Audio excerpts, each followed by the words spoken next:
అయ్యా అన్న, మంచిది. ప్రభు ప్రేమించి మనకి మరొకసారి ఈ స్థలంలో ప్రభుని స్తుతించడానికి ప్రభు ఇచ్చిన ఈ మంచి సమయాన్ని బట్టి నేను ప్రభుని స్తుతిస్తున్నాను. ఇదే స్థలంలో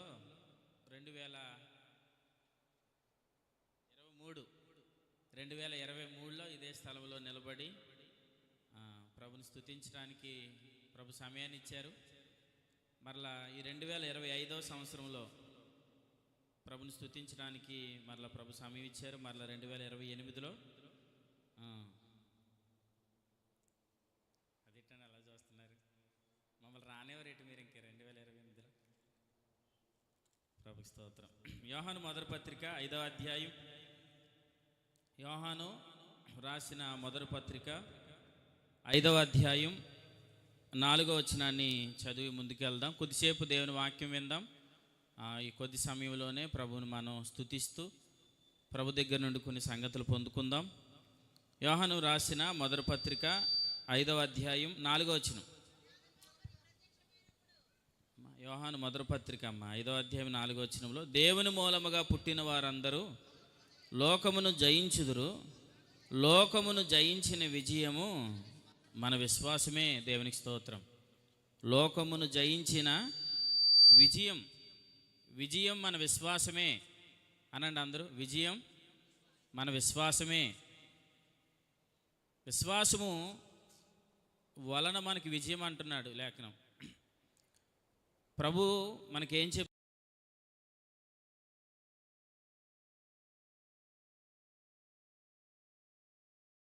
విశ్వాసం ఎలా కలుగుతుంది అని మనం లేఖనాన్ని చూస్తే, రోమిలికి రాసిన పత్రిక 10వ అధ్యాయం 17వ వచనం అందరికి తెలిసిన మాట, కానీ చూడండి. రోమిలికి రాసిన పత్రిక 10వ అధ్యాయం 17వ వచనం. కాగా వినుట వలన విశ్వాసం కలుగును, వినుట క్రీస్తును గూర్చిన మాట వల్ల కలుగును. దేవునికి స్తోత్రం.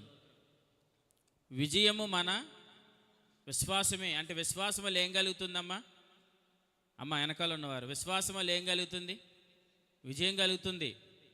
లోకంలో ఉన్న సామెత ఏంటంటే, ప్రయాసపడితేనే కానీ ఏది రాదు. ఒక ఆయన వస్తాడు కదా, బట్టబుర్ర ఉంటుంది ఆయనకి. ఆయన ఏమంటాడు? డబ్బులు ఊరికినే రావు అంటాడు, గుండంట. కాబట్టి డబ్బులు ఊరికినే రావు అని అంటారు. ప్రయాసపడితేనే కానీ గొప్పవారం కాము అని అంటారు. ప్రయాసపడితేనే కానీ విజయం కలగదు అని అంటారు. కానీ ప్రభువు లేఖనం ఏం చెప్తుందంటే, విశ్వాసం ఉంచితే విజయం కలుగుతుంది అంటున్నాడు. దేవునికి స్తోత్రం. ఏముంచితే? విశ్వాసం ఉంచితే మనకేం కలుగుతుంది? విజయం కలుగుతుంది. ఆ విజయానికి మూలం విశ్వాసం అయితే, విశ్వాసానికి మూలం అంటే విశ్వాసం ఎలా కలుగుతుందని అంటే, ప్రభు ఇలా చెప్తున్నారు.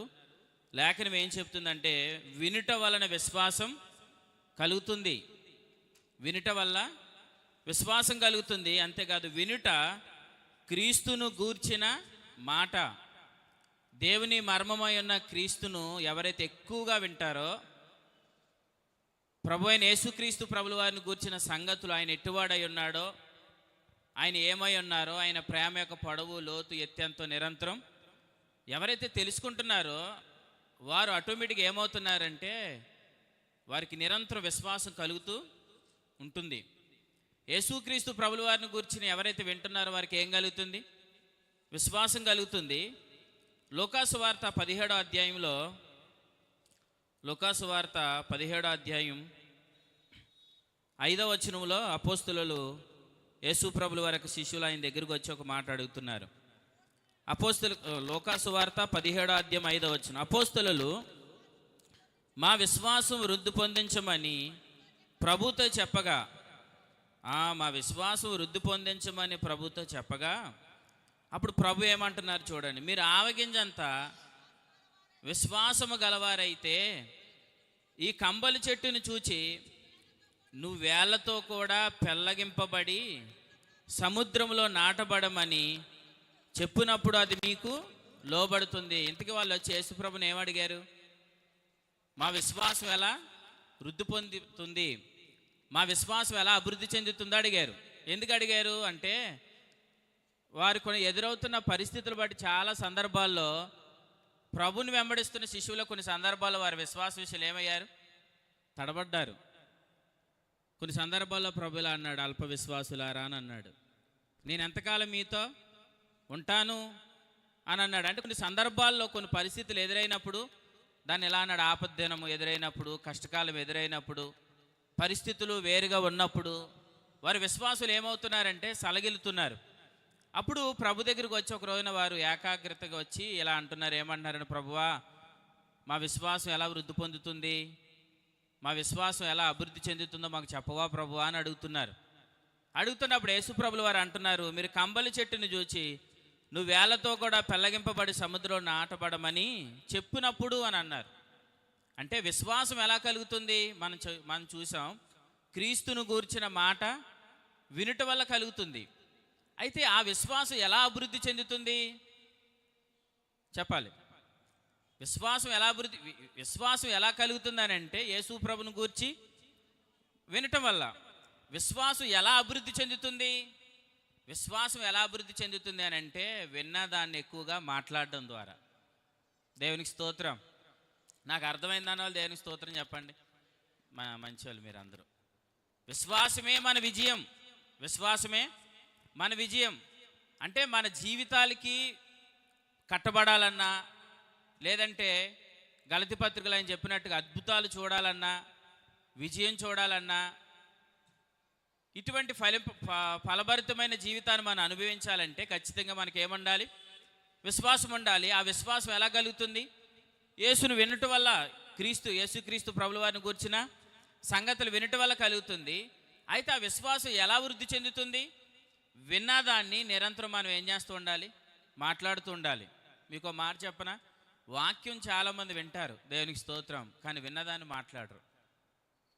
విన్నదాన్ని ఏం చేయాలి? మనం మాట్లాడుతుండాలి. ప్రభువా ఈ రాత్రి నేను కూడికి వెళ్ళాను, ప్రభు మీరు నాతో ఈ మాట చెప్పారు కదా, నేను గత ఆదివారం నీ సన్నిధికి వచ్చాను, నువ్వు ఈ మాట చెప్పావు కదా, గతంలో నేను నీ సన్నిధికి వచ్చాను, నువ్వు ఈ మాట చెప్పావు కదా అని విన్నదాన్ని మనం ఎక్కువగా ఏం చేస్తుండాలి? మాట్లాడుతుండాలి. నువ్వేం విన్నావో దాన్ని మాట్లాడాలి, ఏం విన్నావో దాన్ని నువ్వు మాట్లాడుతుండాలి. అలా మాట్లాడడం వల్ల ఏం జరుగుతుందని అంటే నీ కలిగిన విశ్వాసం అది వృద్ధి పొందుతూ ఉంటుంది. దేవునికి స్తోత్రం. విశ్వాసం ఏమవ్వాలి? వృద్ధి చెందాలి. విశ్వాసంలో మనం అభివృద్ధి చెందాలి. విశ్వాసంలో అభివృద్ధి చెందితే ఏం జరుగుతుందని అంటే ఫిలిప్పీలకు రాసిన పత్రికలో పౌలు గారు ఇలా చెప్తూ, ఫిలిప్పీలకు రాసిన పత్రిక 1వ అధ్యాయం 26వ వచనం. ఫిలిప్పీలకు రాసిన పత్రిక 1వ అధ్యాయం 26వ వచనం. క్రీస్తు యేసునందున్న మీకు ఉన్న అతిశయమును అధికమగినట్లును, ఈ మాట అందరూ చూడండి, మీరు విశ్వాసమునందు అభివృద్ధియు ఆనందం పొందు నిమిత్తం. దేవునికి స్తోత్రం. అంటే విశ్వాసములో అభివృద్ధి చెందితే ఏం కలుగుతుంది? ఆనందం. విశ్వాసములో అభివృద్ధి చెందితే ఏం కలుగుతుంది? ఆనందం. ఇప్పుడు మనం భక్తి చేస్తుంది దేనికోసం చెప్పండి? అందరూ భక్తి ఎందుకు చేస్తున్నారు? జీవితాల్లో నెమ్మది ఉండడానికే కదండి, ఆనందంగా ఉండడానికే కదండి మనం భక్తి చేసేది. ఇలా లేఖనం ఏం చెప్తుందంటే విశ్వాసంలో మనం అభివృద్ధి చెందితే మనకేం కలుగుతుంది? ఆనందం కలుగుతుంది. ఇప్పుడు హృదయంలో ఎవరున్నారు చెప్పాలి? హృదయంలో ఎవరున్నారు? పరిశుద్ధాత్మ దేవుడు. ఆయన మనకేమిస్తాడు? సంగతులు, వాగ్దానం ఇస్తాడు, వాక్కునిస్తాడు. కొరింథీ 1వ పత్రిక 2వ అధ్యాయంలో ఆత్మ నేర్పు మాటలు అని అన్నాడు. అంటే మనలోని ఆత్మప్రభు మనకి సంగతులు ఇస్తాడు. ఎప్పుడైతే ఆయన మనలో ఉండి మాట్లాడడం ప్రారంభించాడో అప్పుడు ఇలా ఈ అనుభవం ఉంటుందంట, ఒక దివ్యమైన సంగతితో నా హృదయమును బహుగా ఏం చేస్తున్నాం? ఉప్పొంగుచున్నది. అంటే ప్రతిరోజు మనం ఏమవుతాం? ఇప్పుడు చెప్పండి, ఏం చేస్తాం? ఉప్పొంగడం అంటే ఏంటి? ఆనందిస్తాం, ప్రభువులో ఆనందిస్తాం. మీకు మాట చెప్తానండి, మన కొన్ని సందర్భాల్లో మన ఇంట్లో ఉన్న సమస్యలు బట్టో, ఇంట్లో ఉన్న ఇబ్బందులు బట్టో మన సతమితం అయిపోతున్నప్పుడు, కరెక్ట్గా అదే సమయంలో మన వాక్యం వినడానికి దేవుని సన్నిధికి వస్తున్నప్పుడు ప్రభు నేరుగా నీతోనే మాట్లాడి నీకు ఒక వాగ్దానం ఇస్తే ఎంత ఆనందంగా ఉంటుంది? ఉంటుందా ఉండదా? అప్పుడు మన హృదయం ఉప్పొంగుతుందా పొంగదా? అప్పుడు వెంటనే మీరు ఏం చేస్తారు? సేవకుని దగ్గరికి వచ్చి, నేను ఏ సమస్యతో అయితే వచ్చానండి, ఆ సమస్య విషయంలోనే దేవుడు నాతో నేరుగా సూటుగా నాతో ప్రభు మాట్లాడాడని నన్ను చెప్తున్నామా లేదా? అనుభవాలు ఉన్నాయి లేదా? అంటే అనుభవాలు ఎలా కలిగినాయి అంటే ఆయన మానతో మాట్లాడాడు, ఒక ఉన్నతమైన ఒక దివ్యమైన సంగతి. పేతురు పత్రిక అంటాడు, తెల్లవారి వేకువ చుక్క అది ఉదయించింది. ఎప్పుడైతే తెల్లవారి వేకు చుక్క ఉదయించిందో, ఎప్పుడైతే ఆ దివ్యమైన సంగతి మనలో మనకి ఆత్మప్రభు ఇవ్వడం ప్రారంభించాడో, అప్పుడు మనకి ఎలా ఉంటుందంటే చెప్పనా సఖ్యము కాని ఆనందాన్ని మనం అనుభవిస్తాం. అర్థమైందండి? మనం కూర్చున్నా ప్రభు మనతో మాట్లాడుతున్నాడు అనుకోండి, మనం నడిచినా ప్రభు మనతో మాట్లాడుతున్నాడు అనుకోండి, మనం ఏ పని చేస్తున్నా ప్రభు మనతో నేరుగా మాట్లాడుతూ మనకి ఎంత ధైర్యంగా ఉంటుంది. ఒక సందర్భంలో ఒక దేవుని సన్నిధికి అన్న అనే ఒక స్త్రీ వెళ్ళింది. ఎలాగ వెళ్ళిందని రాయబడింది? దుఃఖంతో వెళ్ళింది, భోజనం మానేసి వెళ్ళింది, బాధతో వెళ్ళింది, వేదనతో వెళ్ళింది. వెళ్ళిన ఆమెని ప్రభు దర్శించాడు, వాక్నిచ్చాడు, వాగ్దానం ఇచ్చాడు. అప్పుడు వెంటనే రిటర్న్ అయినప్పుడు ఎలా వచ్చిందంట? సంతోషంతో వచ్చింది. అప్పటి నుంచి భోజనం మానేసిందని ఉందా? లేదు, ఆమె భోజనం చేసినని ఉంది. ఆ ఆనందం ఆమెకి ఎలా కలిగింది? అప్పుడు ఎవరన్నా అడిగితారు? అడగరా? అమ్మా మొన్నే కదా నువ్వు వెళ్ళినప్పుడేమో భోజనం మానేసి వెళ్ళో, ఎప్పుడు చూసినా ఏడ్చుతూనే ఉండేదానివి, ఎప్పుడు చూసినా దుఃఖపడుతూనే ఉండేదానివి అని అంటే, అప్పుడు ఆమె ఏం చెప్తుంది? దేవుడు నాతో మాట్లాడాడు, నాకు ఒక సంగతి ఇచ్చాడు. దేవుడు నాతో మాట్లాడాడు, నాకు వాగ్దానం ఇచ్చాడు అంటే అప్పుడు ఖచ్చితంగా ఆమె ఏం చేస్తుంది? ఆనందిస్తుందా లేదా? అప్పుడు చూసిన వాళ్ళందరికీ ఇలా అర్థమవుతుంది, ఈమెకి ఆల్రెడీ దేవుడు ఏమిచ్చాడు? వాగ్దానం ఇచ్చాడు, వాక్కుని ఇచ్చాడు. అందుకే ఈమె ఏం చేస్తుంది? ఆనందిస్తుంది. ఆ రోజు నుంచి ఆమె దుఃఖపడడం మానేసింది. వినండి, మీకు ఏదో ఒక రోజు దేవుడు మీతో మాట్లాడతాడు. అప్పటి నుంచి మీ దుఃఖాలన్నీ ప్రతి దుఃఖానికి సమాప్తం కలుగుతుంది, త్వరలోనే కలుగును గాక. అర్థమైందండి? ఎందుకంటే మనం కొన్ని సందర్భాల్లో మన కుటుంబాన్ని లేదా మనకున్న పరిస్థితి వీటన్నిటిని చూసి మనం ఏమైపోతాం? కూలిపోతున్నాం, ఏడుస్తున్నాం, భయపడుతున్నాం, బాధపడుతున్నాం. ఏం చేయాలి అనుకుంటున్నాం. వాటన్నిటికీ దేవుడు ఒకే ఒకరోజు సమాధానం చెప్తాడు. ఆ సమాధానం ఈ సభల్లోనే దొరుకును గాక. అర్థమైందండి? మీరు ఇంటికి వెళ్ళేటప్పుడు ఇంకా దుఃఖముఖగా వెళ్ళకండి. ఎలా వెళ్ళండి? సంతోషంతో వెళ్ళండి. అప్పుడు పక్క వాళ్ళు అడుగుతారు, ఏంటమ్మా పుల్లమ్మ ఇంత ఆనందంతో వచ్చేసావు ఇంటికాని అడుగుతారు. అప్పుడు ఎలా చెప్పాలి? నేను మీటింగ్స్కి వెళ్ళాను, దేవుడు నాతో మాట్లాడాడు, ఒక దివ్యమైన సంగతి నాతో చెప్పాడు అన్నప్పుడు మనం ధైర్యంగా చెప్తాం. ఇంకా ఆ రోజు నుంచి మనం దుఃఖపడవలసిన పని ఏమీ లేదు. అబ్రహాము కూడా అలా దుఃఖపడినప్పుడు దేవుడు తన వాక్కు చేత మాట్లాడాడు లేదా? కాబట్టి దేవుడు మనతో మాట్లాడతాడు. ఎందుకు మాట్లాడతాడంటే ఆయన హృదయ రహస్యములను ఎరిగినవాడు. నేను నిరంతరం ఓడిపోతున్నాను అనుకోకు, నీకున్న విశ్వాసమే నేను విజయంలోనికి నడిపిస్తుంది. అర్థమైందా? నేను ఓడిపోతున్నాను, మా జీవితం వింతే, మా కుటుంబం వింతే అని ఒకవేళ మీరు ఎవరైనా ఒకవేళ భయపడుతూ వచ్చారేమో, వినండి, ఈ 3 రోజులు మీరు దయచేసి వాక్యం క్రమంగా వినండి. ఖచ్చితంగా దేవుడు మీ హృదయాలను ఆదరిస్తాడు, ఒక ధైర్యాన్ని ఇస్తాడు. ఈ వాక్యం, ఈ యొక్క సువార్త సత్యంలో ఉన్న గొప్పతనం ఏంటంటే ధైర్యంతో దీవించేస్తాం. అర్థమైందండి?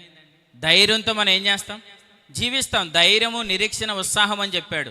ఆ ధైర్యమే మనల్ని ఆ నెమ్మదిలోనికి, ఆ సమాధానంలోనికి నడిపిస్తుంది. కాబట్టి వినండి, ప్రభుల చెప్పనా సఖ్యము కాని ఆనందం ఉంది. ఆ ఆనందం ఏంటో కాదు, ప్రతిరోజు ఒక దివ్యమైన సంగతితో ఆయన నీతో మాట్లాడతాడు. అంతే దాన్ని కొరింథీ 2వ పత్రిక 4వ అధ్యాయంలో కూడా మాట్లాడుతూ ఏం చెప్పారు అని అంటే, చూడండి, కొరింథీలకు రాసిన 2వ పత్రిక 4వ అధ్యాయం 5వ వచనం. అంధకారములో నుండి వెలుగు ప్రకాశించునుగాక అని పలికిన దేవుడే తన మహిమను గూర్చిన జ్ఞానము యేసుక్రీస్తునందు వెల్లడిపరచుటకు మన హృదయములో ప్రకాశించును. అదే దివ్యమైన సంగతి. మన హృదయంలో ఏం చేస్తుంది? ప్రకాశిస్తుంది. ఇలా అన్నాడు చూడండి, వెలుగు ప్రకాశించునానండి, వెలుగు ప్రకాశించును. అదే దివ్యమైన సంగతి. ఆ వెలుగు ప్రకాశిస్తే ఏం జరుగుతుంది? ఎఫెసీ పత్రిక 4వ అధ్యాయం, ఎఫెసీయులకు రాసిన పత్రిక 4వ అధ్యాయం, ఎఫెసీయులకు రాసిన పత్రిక 5వ అధ్యాయంలో 12వ వచనం ఇలా ఉంది చూడండి.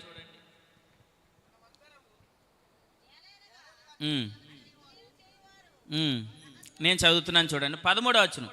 సమస్తమును ఖండింపబడతాయి వెలుగు చేత. దేవునికి స్తోత్రం.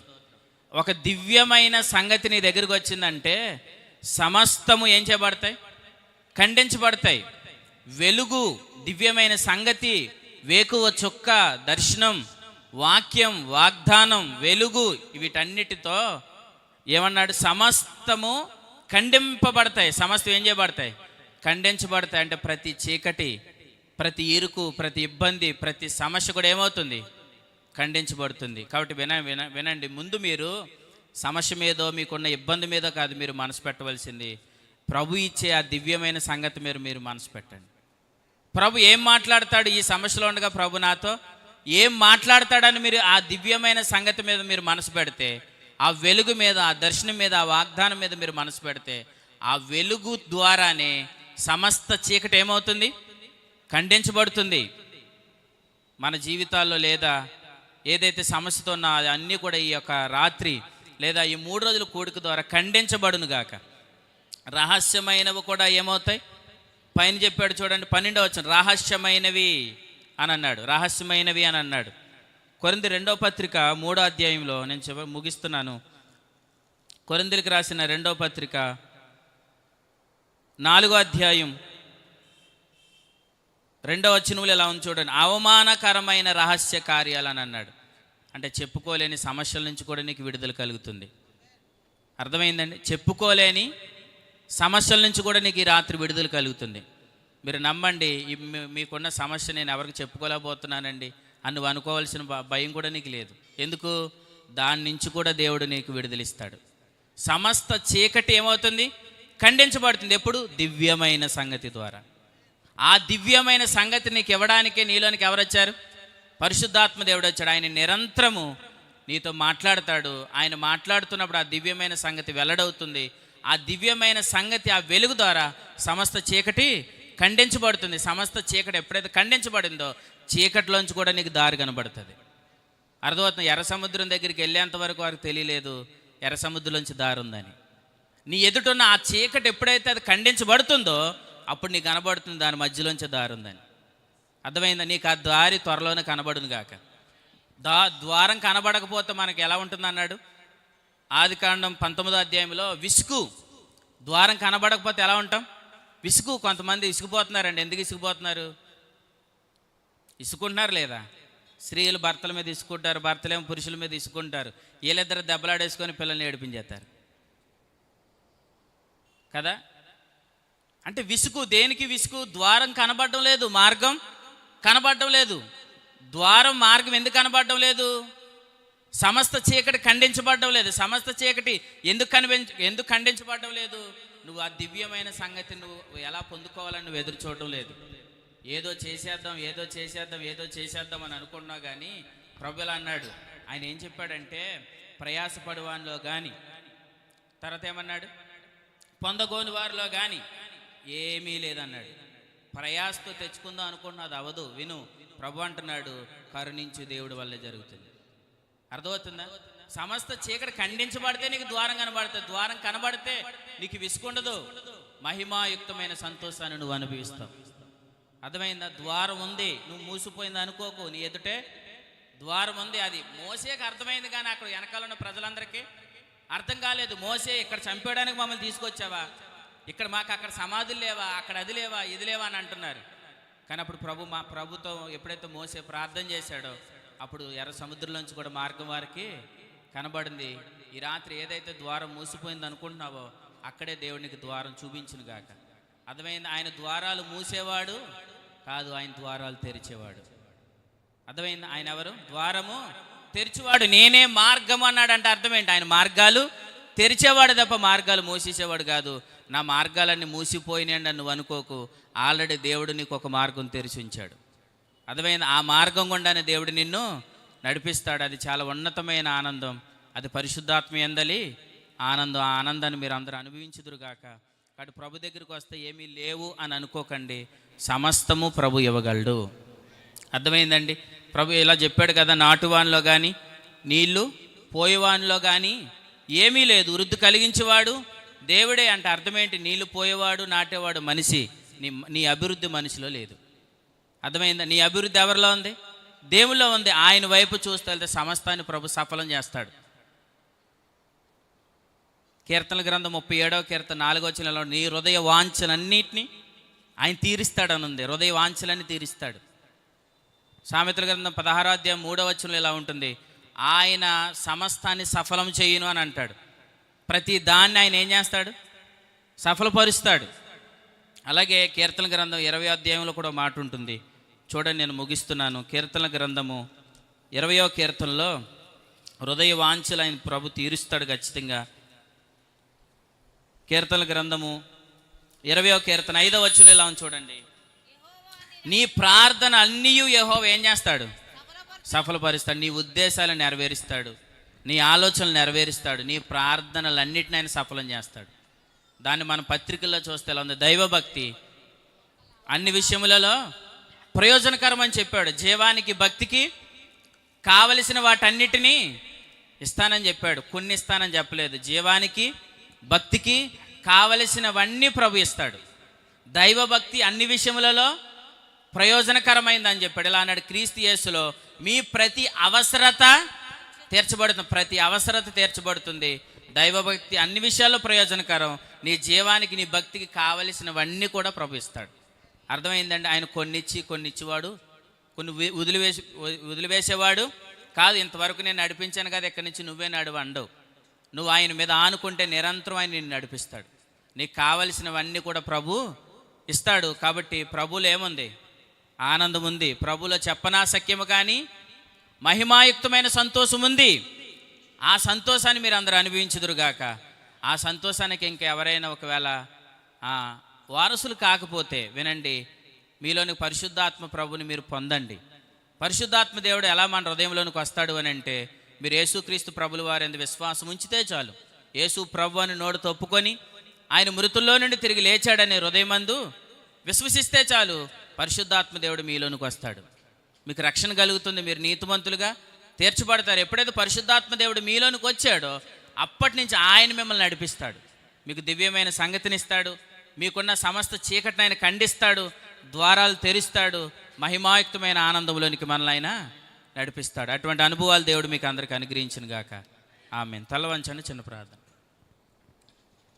పరిశుద్ధమైన తండ్రి, నీకు స్తోత్రాలు. మీరు ప్రేమిస్తున్నారు, అందరిని బట్టి మీకు స్తోత్రాలు. ఈ గ్రామాన్ని మీరు ప్రేమిస్తున్నారు. దైవభక్తి అన్ని విషయాల్లో ప్రయోజనకరం. మాయ చేసేవాళ్ళు ప్రభువా, ప్రభుని నమ్మితే పరలోకమే కానీ భూమి మీద ఏమీ లేదని మోసపరిచేవారు ఈ కడవరి దినాల్లో ఉన్నారు. అయినప్పటికీ నాయన, మీరు మమ్మల్ని ప్రేమించి ఇప్పటి జీవము రాబో జీవానికి కావలసినవన్నీ కూడా మీరు అనుగ్రహిస్తున్నారు. అందరిని బట్టి మీకు స్తోత్రాలు. ఆ పరిశుద్ధాత్మ యందలి ఆనందాన్ని మేము అనుభవించే కృప మీరు మాకు ఇచ్చినందుకు స్తోత్రాలు. సమస్త చీకటి వెలుగు చేత ఖండించబడుతున్నప్పుడు అయ్యా ప్రభా, చీకటిలోంచి మీరు మాకు తెరుస్తున్న ప్రతి ద్వారాన్ని బట్టి మీకు స్తోత్రాలు. ప్రభా, ఇంతే మా జీవితం అయిపోతుంది, ఇంకా మేమేం చేయలేకపోతున్నాం అని అనుకున్న ప్రతిసారి మీరు మాకు వాక్కునిస్తున్నారు. మీ వెలుగు చేత మమ్మల్ని దర్శించి మమ్మల్ని బలపరుస్తూ ముందుకు నడిపిస్తున్నందుకు మీకు స్తోత్రాలు చెల్లిస్తూ, నైనా ప్రతి మాట నీ బిడ్డల హృదయాల్లో మీరు భద్రం చేయండి. తర్వాత చెప్పబోతున్న మీ సేవకులకి సమృద్ధి అయిన మీ ఆత్మ నడిపింపునిచ్చి మీరే వాడుకొని కృప దయచేయమని, వచ్చిన నీ ప్రజలను బట్టి ఇంకా రావాల్సిన వారిని బట్టి కూడా మీకు స్తోత్రాలు చెల్లిస్తూ, మా రక్షకుడైన యేసు ప్రభు నామమున స్తుతిస్తూ క్రీస్తునామ సమర్పించి వేడుకుంటున్నాను పరమ తండ్రి. ఆమేన్. ఆమేన్. అందరికీ వందనాలు.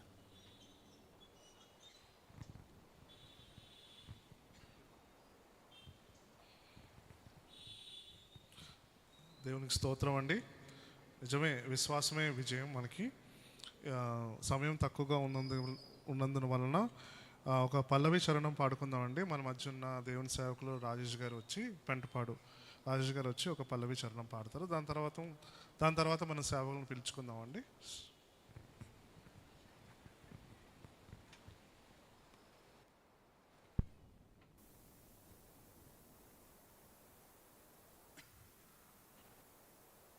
గ్రామంలో అలాగనే ఆయా ప్రాంతాల్లో మేమందరం ప్రకటించి మీ అందరికీ పత్రికలు అందించాం. మా ఆహ్వానాన్ని మన్నించి ఈ ప్రత్యేకమైన సభలకు చేరువచ్చిన మీ అందరికీ ప్రభు పేరట ప్రేమపూర్వక వందనాలు తెలియజేస్తున్నాను. ముందు చాలా సీట్లు ఖాళీ ఉన్నాయి. ఈ పాట పాడుతున్న సమయంలో మీరందరూ కూడా వెనకొస్తున్న వారు మిమ్మల్ని చూసి అంతా అయిపోయింది అనుకుని అటు నుంచి అటు వెళ్ళిపోతారు.